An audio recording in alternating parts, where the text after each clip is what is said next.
अगर किसी की निंदा की तो वो दोष तुम में बहुतायत रूप से आ जाएगा। ये बात गांठ बांध लो। क्यों अपने को नष्ट करना चाहते हो?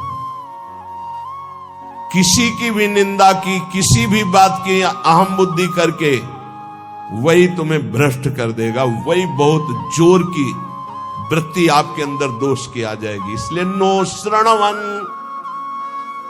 किसी की भी निंदा कभी भी मत सुनो। तत्काल अंगुली कान में, बहुत बड़ी हानि है इससे। ये 100 बार तो श्लोक आए होंगे ऐसे जिनमें वर्णन किया। नो श्रणवन, ये आप सत्संगी हैं, अपने ऊपर आप कृपा करें, कभी किसी की भी निंदा। अरे बहुत विचित्र बात है। निंदा की तो बात जाने दो, अगर भजन करते हो हल्का शब्द निकल जाएगा तो भजन में विक्षेप पड़ जाएगा। हल्का शब्द हो गया तो भजन में विक्षेप पड़ जाएगा। ये हम देखते हैं। शब्द में त्रुटि हो गई तो भजन में, फिर ये लोग जो बड़े बड़े अपराध करते हैं, भगवान जाने इनकी क्या गति होगी। कैसा इनका हृदय है कि ये मुस्कुरा रहे हैं अपराध करके। हल्का वचन निकल जाए जो सम्मान पूर्वक है लेकिन उनके यथायोग्य नहीं है, तो उसमें भजन में अंतर पड़ जाए। नो श्रणवन, एकदम आदेश कर रहे हैं, किसी की कहीं भी निंदा है जो कान में उंगली डालो। इसीलिए जीवन भर एक सूत्र रहा है, असंग। किसी से दोस्ती नहीं रही, क्योंकि जब अपनापन होगा तो खड़े होकर बात करेगा, एक की प्रशंसा करेगा, एक की निंदा करेगा। किसी से भी जरा सी प्रियता से बात कर दो, फंस गए। सेवक जी महाराज बहुत सावधानी से कह रहे हैं, तब सुख हरिवंश गुण नाम रसना रटत, और बहुवचन अति दुख दानी। तभी सुख है जब हरिवंश के नाम और गुण को ये वाक इंद्री रटती रहे, ये रसेंद्री स्वाद लेती रहे, और कुछ बोले तो दुख दानी, निश्चित दुख में फंस जाओगे। नो श्रणवन, बिल्कुल ये नियम ले लेना चाहिए किसी की निंदा। और निंदा सुनने में मन बहुत राजी रहता है। अच्छा, और बहुत हर्षित होके जैसे उसको राजपद मिलने जा रहा हो, ऐसे पूरे एकाग्रता। ऐसा ना वेदांत का सिद्धांत सुनेगा, ना भक्ति का सुनेगा, ना भगवान की महिमा। निंदा हो रही है तो खसक के और नजदीक पहुंच जाएगा। पुनः बोलो, हम सुना नहीं। अब अच्छा ऐसा हुआ, और आगे क्या, पूरा रसास्वादन उसमें डूबे चले जा रहे हो। ये नहीं पता कि ये हमारे सारे पुण्य नष्ट करके नरक का रास्ता बन रहा है। नो श्रणवन नैव ग्रहणन, सुनाई पड़ गया तो स्वीकार ही नहीं करना कि वो दोषी है। नहीं नहीं, भगवान जिसको जैसे चला रहे चल रहे, पूरी सृष्टि उन्हीं के चलाए चल रही। यंत्रारूढ़ानी मम माया, नहीं नहीं, मुझे तो भगवान की दिव्य लीलाओं में जाना है। माया जनित लीलाओं के गुण दोष नहीं देखने, ना सुनना है और ना ग्रहण करना। ग्रहण करना होता है कि वास्तविक ऐसा ही है, हाँ वरे वो तो ऐसा। अब जिंदगी भर जब उसकी बात आएगी तो पहले वो दोष हो जाएगा। अच्छा, वो घृणास्पद भाव तुम्हें भगवत प्राप्ति कभी नहीं होने देगा। घोर पापी में, नीच में भी स्वाराध्य बुद्धिर मम, मेरे आराध्य राधा वल्लभ लाल विराजमान है, ये भाव रखना है। कह रहे सकल तनु भृताम क्वापि दोषम गुणम वा, जितने भी शरीरधारी हैं किसी के ना दोष सुनना है ना ग्रहण करना है। वृंदावनस्थ सत्वान्यखिल गुरुधिया सन्नमन दंड पातई, ऐसे भजन बचता है। ऊपर वाली पंक्ति से भजन बचता है। परदोष दर्शन, परदोष वर्णन, परदोष श्रवण और परदोष चिंतन, ये सर्वनाश कर देता है। सर्वनाश सच्ची मानिए। किसी का भी उपहास कभी मत करना, कभी निंदा मत करना, कभी निंदा मत सुनना। नहीं, 100% आप लिख लो, कुछ दिनों में वो आपके ऊपर हावी होगा। किसी के प्रति भी दोष बहुत बहुत बहुत देखा है, बहुत बार देखा है। इसलिए कभी किसी के दोष न सुने, कभी ऐसा ना, नहीं तो फंस जाएगा, फंस जाएगा। माया भगवती इतनी चतुर है कि जानने में नहीं आता कि मैं फंस रहा हूं, जानने में नहीं आता।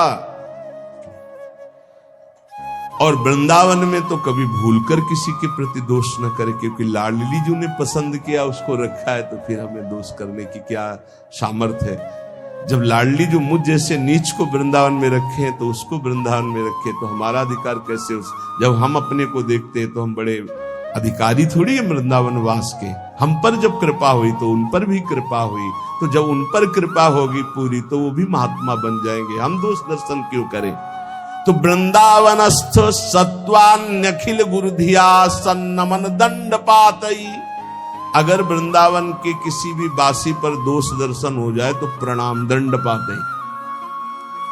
वो जाने या न जाने दूर से प्रणाम कर, हे प्रभु मेरे से गलती हो गई, क्षमा करो प्रभु, मैं आपकी महिमा को नहीं जानता। ऐसा पक्का समझ लो, नहीं भजन क्षीण हो जाएगा, भजन नष्ट हो जाएगा। जो त्यक्त्वा शेषाभिमानो, सब अभिमान छोड़ करके निरवधि परमा किंचन कृष्ण राधा, श्यामा श्याम की आराधना के लिए दैन्य भाव अत्यंत आवश्यक। किसी भी तरह का कोई अभिमान नहीं होना चाहिए। त्यक्त्वा शेषाभिमानो, कोई भी अभिमान शेष नहीं है, रूप का, जवानी का, सब इन शरीरों का अभिमान, यौवन, बाहुबल बहुत विचित्र है। कुछ भी हो जाए तो जीव का ऐसा गलत स्वभाव पड़ गया, वो अभिमान कर लेता है। हम अपने आप को बहुत छोटे। भगवान शंकर तांडव कर रहे थे तो दो तालियों से ऐसे बाणासुर ने ताल मिलाई, भगवान शिव प्रसन्न हो गए, कहा शास्त्र भाव, हजार भुजा वाला हो, महान बलशाली विक्रम भगवान शिव की कृपा।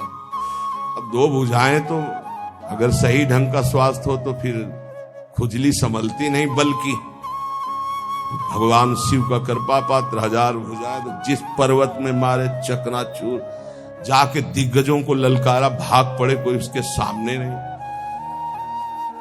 काफी समय विचरण करने के बाद भगवान शंकर के पास आए, कहा जगत गुरु, आज दूसरी तरह से प्रणाम था। भगवान शंकर ज्ञान समुद्र, बोले गुरु खुजली हो रही भुजाओं में। बोले मतलब? बोले आओ, आप ही आओ, हमारे बल दिया है हजार भुजा है, तो आपसे युद्ध करना चाहता हूं। मुस्कुरा दिए। भगवान ने कहा एक माली भी जिस पौधे को सजाता उसको उजाड़ता नहीं, तुम्हारी भुजाओं की खुजली मैं तो नहीं मिटाऊंगा, लेकिन मेरे समान बलशाली आकर मिटा देगा। तो जब प्रद्युम्न पुत्र अनिरुद्ध और उषा जी का बड़ा एकांतिक मार्मिक प्रसंग है कि उषा जी ने स्वप्न में देखा अनिरुद्ध जी को पहली बार। अब वो विकल, ना उनको भोजन अच्छा लगता, ना नींद अच्छी लगती। तो जो उनकी परिचर्या में वो 9 कुमारी थी, आसपास राज सैनिक वयोवृद्ध या जो स्त्री पुरुष दोनों नहीं, उनको लगाया जाता था। राजकुमारियों के महल की सुरक्षा में वयोवृद्ध, अनुभवी या जो स्त्री पुरुष दोनों नहीं, उनको लगाया जाता था। तो ऐसी व्यवस्था में उनके पास सखियां सेवा में रहती थी। कभी कभी कोई सूचना मिलने पर बाणासुरा के, अब उषा जी को इस तरह विक्षिप्त देख करके ना भोजन, ना नींद, ना बात, तो उनकी एक बहुत प्रिय सखी चित्रलेखा थी, जो बड़ी योगिनी थी, शक्ति संपन्न थी। उसने कहा सखी, मेरी सखी होते हुए तुम इतना उदास, बोलो ना, कोई ऐसा विषय है जो गुप्त विषय है, तुम बता नहीं सकती, वही तुम्हें इतना विक्षिप्त कर रहा है। मैं समझ रही हूं कोई विषय तो है। उनका सखी, मुझे एक स्वप्न में 9 कुमार के दर्शन हुए और अब मैं उसके बिना जी नहीं सकती, पर मैं ये नहीं जानती को है कौन, कहां का है, क्या है, पर स्वप्न में मैंने देखा। तो उनका स्वप्न में आपने देखा तो त्रिभुवन का कोई ऐसा नहीं है जिसका मैं चित्र न बना सकूं, और तुम्हारे सामने साधारण कोई आ नहीं सकता, क्योंकि साधारण से तुम मोहित नहीं हो सकती। तो मैं असाधारण महापुरुषों के परिवारों का चित्रण करूंगी, तुम केवल इशारा दे देना, मैं योगिनी हूं, अपहरण उसका मैं कर लूंगी। स्वप्न में देखा था अनिरुद्ध जी को। वो बड़े बड़े नागलोक, स्वर्गलोक, सब लोगों के बड़े बड़े जो सुंदर हैं, गंधर्व हैं, देवता हैं, यक्ष हैं, फिर मानव लोक का जय भगवान श्री कृष्ण का चित्र आया, मुस्कुराए, बोले बस कुछ मिलता जुलता ऐसा ये तो नहीं है। प्रद्युम्न जी बस कहा बिल्कुल नजदीक पहुंच चुकी हो, मिलता जुलता ही चित्र है बिल्कुल। और जे ही अनिरुद्ध जी का आया सो रो पड़ी, बोले यही मेरे चित्त का अपहरण करने आया। बोले बहुत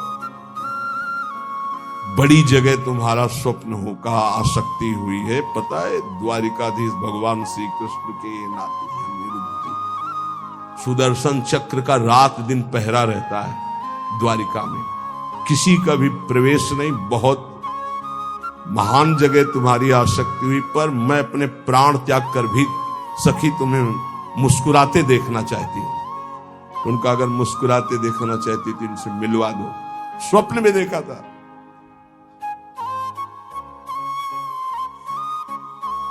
भगवान सुदर्शन चक्र से प्रार्थना की, वो योगिनी थी कि बिना भगवान श्री कृष्ण की इच्छा के अनिरुद्ध जी का उषा जी के स्वप्न में जाना असंभव है। वो संभव हुआ तो श्री कृष्ण इच्छा से। तो हे सुदर्शन जी, आप भगवान श्री कृष्ण के पार्षद हैं, यदि श्री कृष्ण की इच्छा से ऐसा हुआ है तो मुझे उनकी इच्छा का संपादन करने के लिए आप निर्विघ्न मार्ग दीजिए। चली गई। सुदर्शन जी ने बादल पूछ पलंग से उठा लिया अनिरुद्ध जी को। योगिनी थी, महल में राके उषा जी ने देखा, जो मेरे स्वप्न का विषय थे वो साक्षात गले लग गई चित्रलेखा जी के, और कहा तुम धन्याति धन्य मुझे कर दे। अनिरुद्ध जी की जब आंख खुली, अपना महल नहीं है, तो धैर्यपूर्वक समझाया कि मैं अपहरण करके लाई हूं, ऐसा ऐसा ऐसा। भगवान श्री कृष्ण के पुत्र कामदेव प्रद्युम्न जी और उनके पुत्र अनिरुद्ध जी, ये भगवान ही है। वासुदेव शंकरषण प्रद्युम्न अनिरुद्ध, जैसे राम लक्ष्मण भरत शत्रुघ्न, ऐसे ही वासुदेव शंकरषण प्रद्युम्न अनिरुद्ध, ये भगवान ही चार रूपों में, भगवत स्वरूप अनिरुद्ध जी। अब तो क्या हास्य विनोद, विविध प्रकार की क्रीड़ाएं।